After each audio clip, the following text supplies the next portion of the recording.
Əmir İnanc nə qədər qaba və şüursuz olsa da, yenə şərqdə baş verən siyasi hadisələrin incəliklərini bir-birindən ayıra bilirdi. Beynəlxalq vəziyyət onun şəxsi həyatını da qorxu altına salmışdı. Şərqdə böyük bir hökumət təşkil etmiş Səlcuq xanədanının sönməsi şərqin siyasi vəziyyətini alt-üst etmiş və şərqin coğrafi vəziyyətində bir çox dəyişikliklər yaratmışdı.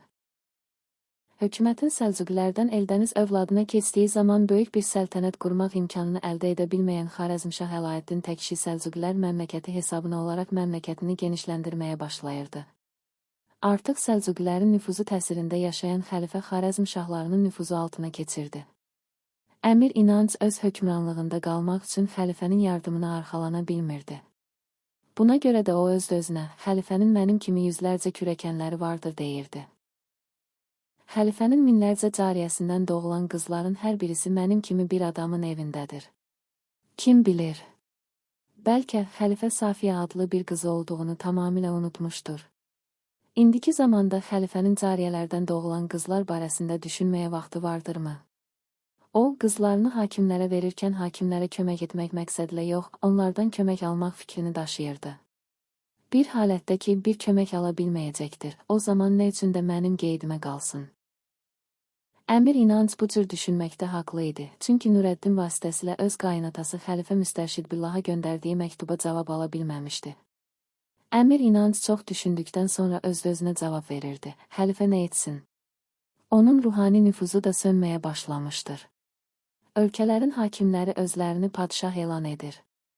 Misirdə böyük bir səltənət quran Fatimlər süqut etməklə yerinə Əyyubilər xanədanı keçir. Xəlifənin son nüfuzunu qırmaq üçün Əyyubilər Fərat və Dəclə sahillərinə qədər enirlər. Eldəniz oğlanlar İraq, Fars, Rey və sair ölkələri qarmalamaqdadırlar. Mənim qorxum da Eldəniz övladındandır. Onlar iş başına öz sadiq nökərlərini qoymağa başlayacaqlar. İnanc xanədanı isə onlar üçün çox da sevimli deyil. Hələ bir neçə ay bundan əvvəl onlar Rey məmləkətini əmim oğlanlarının əlindən aldılar. Əmir axşamdan bəri ancaq bu cür mövzular üzərində düşünürdü. Bu gecə öz adəti xaricində olaraq rəqqasələri də yanına buraxmamış şərabınız xoşuma gəlmədi deyərək saqiləri də yanından qovmuşdu. Bu kimi hallarda o, istəkli qadını Safiyə və sevimli qızı Qətibəni də öz yanına buraxmazdı. O təkcə oturmuşdu. Xidmətçilər qorxularından sıçan deşiklərinə soxulmaq istəyirdilər. Əmirin bu kimi kədərli vəziyyəti bütün saray xalqına təsir etmişdi. Hər gün arı pətəyi kimi qaynaşan saray həyatı tamamilə sönmüşdü. Yüzlərcə cariyələrin qəhqəhələrindən titrəyən mərmər sütunlar. İndi xaraba qəbirlər üzərində quruyub qalan məzar daşları kimi qəmgin-qəmgin baxırdı. Hər axşam hərəm və cariyə mənzillərindən eşidilən musiqi nəğmələrinin yerində lal və kar bir vəziyyət hökm sürürdü. Çünki belə zamanlarda gülənlər və şadlıq edənlər əmirin qəzəbinə düçar olaraq qaranlıq zirzəmilərə atılır və cəzalanırdı. Əmir məxmər döşəyin üstündən qalxıb evi dolaşdı və pəncərənin tirmə pərdələrini qaldırıb bağçaya baxmağa başladı. Lakin bu mənzərə də onun əzizi kədərlərini azalda bilmədi. Gələcək fikri onu bir əjdaha kimi təhdid edir, ümidsizliyə sürükləyirdi. Xacə Müfid əmiri rahatsız etməmək üçün qapını oğru pişiklər kimi açıb içəri girdi. Əmir pərdəni salıb pəncərədən ayrıldığı zaman Müfidi görüb sual verdi. Nə üçün gəldin? Bir hadisədənmi xəbər verəcəksən? Müfid boynunu əyərək dişlərini ağarda-ağarda əyildi və əmirə ərzim vardır, dedi. Əmir hövsələsi darıxmış və hər şeydən iyrənmiş bir halda dedi. Gətirdiyin xəbərlərin bir çoxu yalan xəbərlərdir. Görünür ki, əlinə həqiqət keçmədiyi zaman yalanlardan da istifadə edirsən. Müfid belini düzəldərək əmirin üzünə narazı bir nəzərlə baxaraq dedi. Əmir həzrətlərinə bir kəlmə də olsa yalan deməmişəm. Cariyəniz Lalənin qulunuz Mərcanla sevişdiyini, Tubanın Söhrabla əlaqədə olduğunu, Qonçanın Əbüssəlt ilə qəbahət işdə bulunduğunu sizi erz elədiyim zaman yenə də buyurdunuz ki, belə işlər ola bilməz. Lakin iki qız, bir də oğlan dünyaya gələndən sonra işin həqiqət olduğunu təsdiq etdiniz. Əmir yenə də hövsələsi təng bir halda dedi. De görüm, indi nə xəbər gətirmisən? Gərək mənə aman və icazə verəsiniz. Aman və icazə verdim. Tez danış, uzunçuluq etmə. Müfid icazədən sonra qoynundan hökumətin möhürünü çıxarıb əmirə verdi. Əmir təəccüblə möhürə baxaraq dedi, bu möhür haradan sənin əlinə düşdü? Müfid qorxa-qorxa cavab verdi, oradan. Oranın adı olmazmı? Bu möhürü mühakim İbn Davudun qələmdanından mı götürdün? Əlhəmdülillah, əmirin nəsli nəcib, ailəsi müqəddəs, şərəf və həyaları günəşin çeşməsindən təmiz və işıqlıdır. Lakin bu möhürün haradan tapıldığını söyləmək qulunuz üçün çox çətindir. Bir daha mənə qəzəbinizdən aman verin.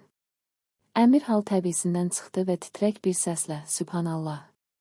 Mənim sarayım sirlər yuvasına döndümü? Bu şeytan oğlu şeytan yenə nə kimi xəbərlər getirmişdir? Allah etməsin. Qızım Qətibə barəsində bir şey öyrənmişmi? Hərəmlərim haqqında böyük bir xəyanətin izini açmışmı? Əmir bunları öz-özünə söyləyəndən sonra bir daha Müfidə müraciət etdi. Nə üçün təxir edirsən? Mənim həyəcanlarımı artırmaq, ürəyimi partlatmaqmı istəyirsən? Müfid təzim edərək, əstəğfurullah, Əmir həzrətləri.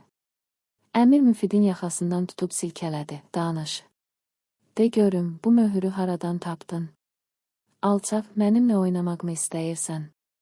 Bu möhürü Əmir həzrətlərinin möhtərəm xanımı Safiyə xanımın otağından tapmışam. Əmir bu sözlərdən sonra möhürə bir daha baxdı və cibinə qoyandan sonra bir sual da verdi. Sarayda daha nə xəbər vardır? Bir də ki, Fəxrəddin məsələsidir. Fəxrəddinin nə məsələsidir? Xəlifə həzrətlərinə hədiyyə göndərmək istədiyiniz qızlardan birisini sevir. Onun sevməsi çox da mühüm bir xəbər deyil, qızın sevib-sevməməsini bilmək lazımdır. Qız da onu sevirmi? Bəli, Dilşad da onu sevir. Əmir təəccüblə, Dilşad? Bəli, Dilşad. Mən onun Fəxrəddini sevdiyini duymuşdum, buna görə də qıza çoxdan bəri göz qoyurdum. Bir neçə gün bundan əvvəl Əmir həzrətləri gecə vaxtından qabaq istirahətə məşğul olmuşdu. Saray xalqı da yatmışdı. Mən Dilşadın yatmadığını hiss etdim. Buna görə də yataq paltarımı geyib dəhlizə çıxdım, onun qapının arasından məni busduğunu təyin etdim və özümü aldırmadan yataq otağıma girib qapını kilidlədim. O, şübhəsiz ki, kilidin səsindən mənim yatdığımı zənn etdi. Lakin mən bağlı qapını yox, açıq qapını kilidləməklə qapını biraz açıq qoymuşdum. Birazdan sonra Dilşad yerindən qalxıb dəhlizə çıxdı və böyük bir ehtiyatla bağçaya düşüb Fəxrəddini aramağa başladı. Hovuzun yanında onların görüşdüklərini gördüm. Sən onun Fəxrəddin olduğunu haradan bildin? Fəxrəddini səsindən tanıdım. O, buradayam, Dilşad. Deyə qızı səsləyirdi. Nə danışdıqlarını bilmədinmi? Müfid sakit oldu, onun bu sükutu yenə də Əmirin həyəcanını artırdı. Acığından Müfidi vurmaq istərkən Müfid sözə başlayaraq ağlaya-ağlaya danışdı. Şeytan qızı şeytanı 4 saatdan bəri güdürdüm, özüm də sərxoş idim. Hovuzun kənarında oturub onların danışıqlarına diqqət vermək istəyirdim. Lakin ayılıb gördüm ki, səhərdir. Ördəklərin qanadlarından üzümə sıçrayan qətrələrdən diksinib ayıldım. Orada heç bir kəsi görmədim. Əmir bunu eşitdikdə, çıx get, nankor. Bir işi axıra qədər öyrənməyi də bacarmırsan. Deyərək ona acıqlandı. Müfid gedəndən sonra Əmir bir daha hökumət möhürünü cibindən çıxarıb baxdı və öz-özünə danışmağa başladı. Xəyanət o qədər genişləndi ki, mənim yataq otağıma qədər gəlib çıxdı.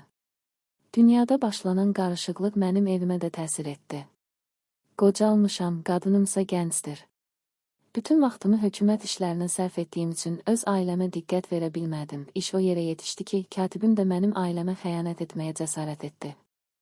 Böyük bir ölkənin işlərini öyrənməyi bacardım, lakin öz evimin içərisini öyrənə bilmədim.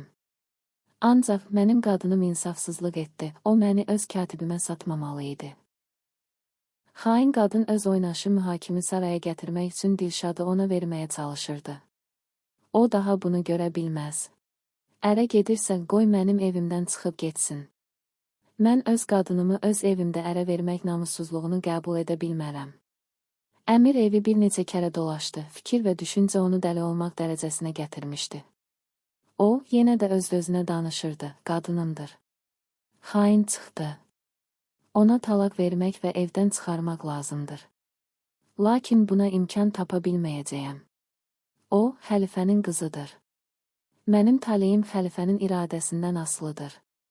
Əmirin qadını xəlifənin qızı öz sarayında fahişəlik etməyə başlamışdır. Xalqın bu söhbətlərini eşitməkdənsə namussuzluğu qəbul etmək daha yaxşıdır.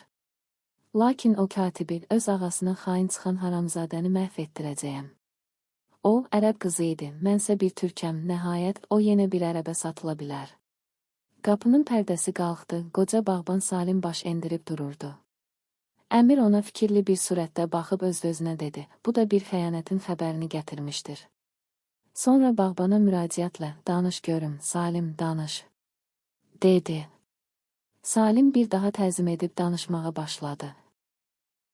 Bir neçə gün bundan əvvəl sizin qoca nökəriniz yaramaz bir vəzifəni ifa etməyə məcbur oldu. Ailənizin namusuna və təmizliyinə heç bir söz ola bilməz. Lakin qızınız Qətibə xanımla bağlı bir məktubunu Gəncə şairlərindən İlyas adlı bir nəfərə aparmışam. Əmir bağbana bir sillə vurandan sonra, haramzadə məktubu aparandan sonra mənə xəbər gətirirsən. Cavabını da alıb gətirdinmi? Salim titrəyə-titrəyə cavab verdi. Xeyr, sənə qurban olum, cavabını vermədi. Cavabı verərsə düz doğru mənim yanıma gətirərsən. Xain, ikiyüzlü haramzadələr. Rad ol burdan. Salim getdi. Əmir evin ortasında durub başını əlləri arasına alaraq yenə də öz-özünə dedi. Anası çıxan ağacları balası budaq-budaq gəzə bilər. Hər tərəfdə xəyanət. Düşmən mənim sarayımın içərisində işləyir. Bir gün məni öz yatağımda məhv edərlərsə, kimin xəbəri ola bilər? Bir azdan sonra qapıçılar, aşpazlar, paltarçılar, keşikçilər və dərbanlar bir-bir əmirin hüzuruna gəldi və bilib öyrəndiklərini xəbər verib getdi. Əmir qəzəbini sakit edə bilmədi, cibindən möhürü çıxarıb baxdı və düşünməyə başladı. Mühakimin xəyanətləri onun gözlərində canlanmağa başladı. O öz sevgili qadınını mühakimin qucağında görürkən, mühakim, deyə qışqırdı. Mərcan tələsik daxil oldu. Əmir Mərcanı görərkən, tez get, mühakim İbn Davudu mənim hüzuruma çağır, dedi. Mərcan getdi. Əmir yenə də qadınının xəyanətlərini bir-bir xatırladı. Həyasız qadın, dedi, o mənə ərə gəldiyi zaman belə məni sevmirdi. Xəlifə onu bu izdivaca məcbur etdi. O mənim qollarımın arasında yatdığı zaman belə yuxusunda başqalarının adını çəkirdi. Özüm də hiss edirdim ki, o məni öpdüyü zaman gözlərini yumaraq başqasını xatırlayırdı. Mən ona yaxın getdiyim zaman o özünü başqasının qucağında hiss edərək nazlanırdı. Bu da nəticəsi. Vaxtilə bunu mənə ərə verəndə yalvarıb verdilər, çünki o zaman xəlifənin mövqeyi bir tükdən asılı idi. İndi isə mənim mövqeyim bir tükdən asılıdır. Haman tükün ucu bu xain qadının atasının əlindədir. Əmir bu sözləri dedikdən sonra qismən sakit olmuşdu. O, qadınını haqlı çıxarmağa və öz vicdanını qane etməyə tələsirdi. Məncə, Əynətin əsas cəhəti katibdədir. O, qadındır. Qadın tayfasının avamlığını kim bilmir? Kişi ki var, qadının şeytanıdır. Onlar əfv ediləcək insanlardır.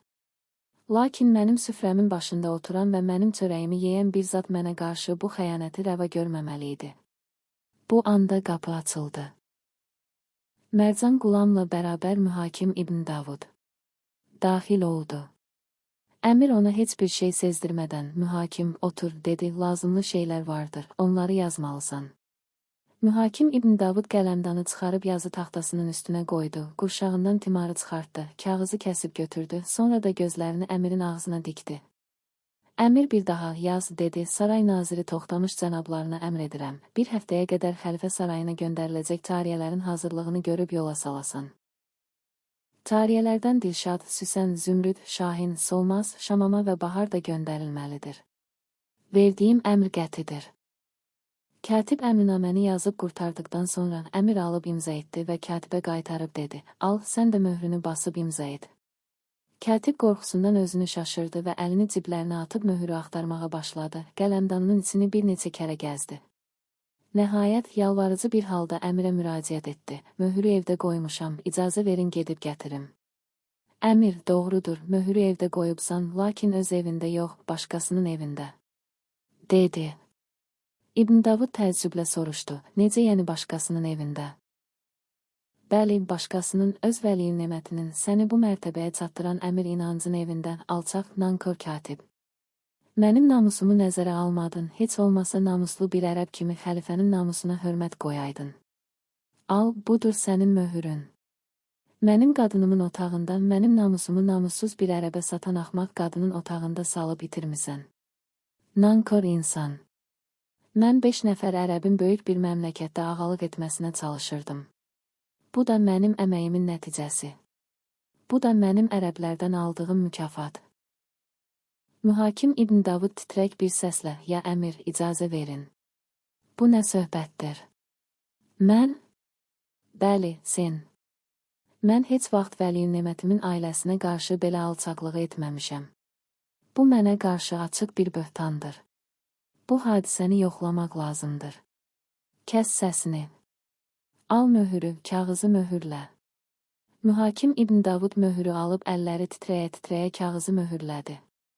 Əmir yenə də ona qışqıraraq, qaytar mənə o möhürü.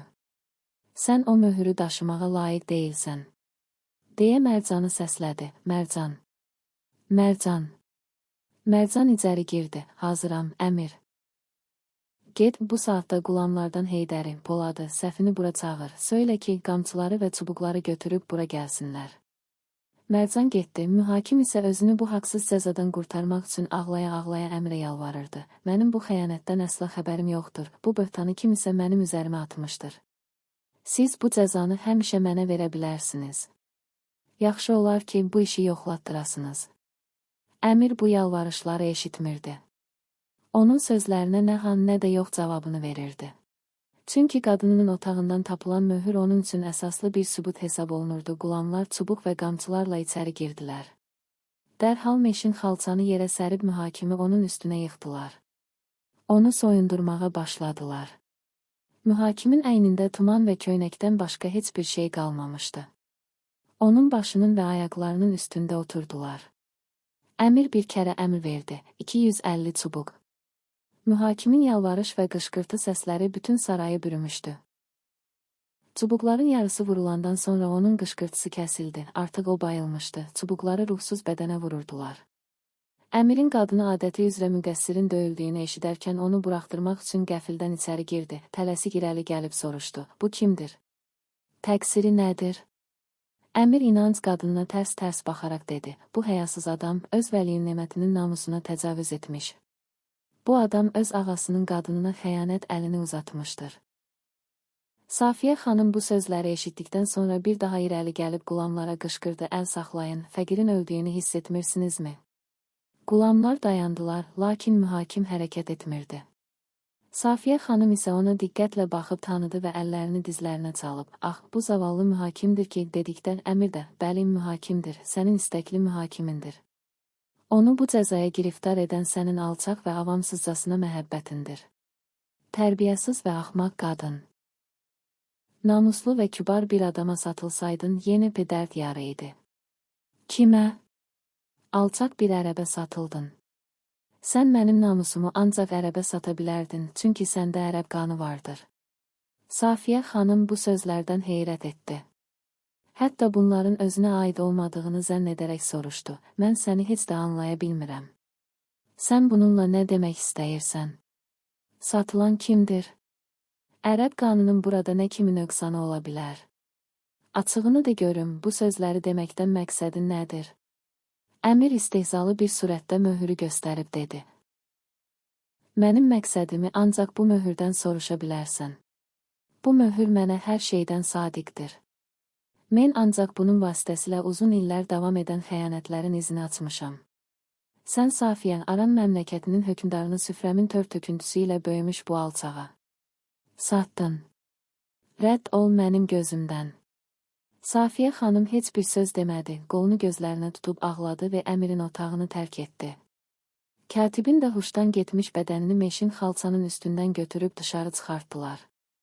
Əmir evi dolaşır, qadınına qarşı aldığı vəziyyətin və qulamların yanında onu təhqir etməyin yersiz olduğunu düşünürdü. Lakin iş işdən keçmişdi. Əmir nə edəcəyini bilmirdi. O, öz-özünə danışırdı. Günün vəziyyətlə hesablaşmadım. Qadınım xaindir, ona söz ola bilməz. Lakin işi tədbirlə görmək lazım idi.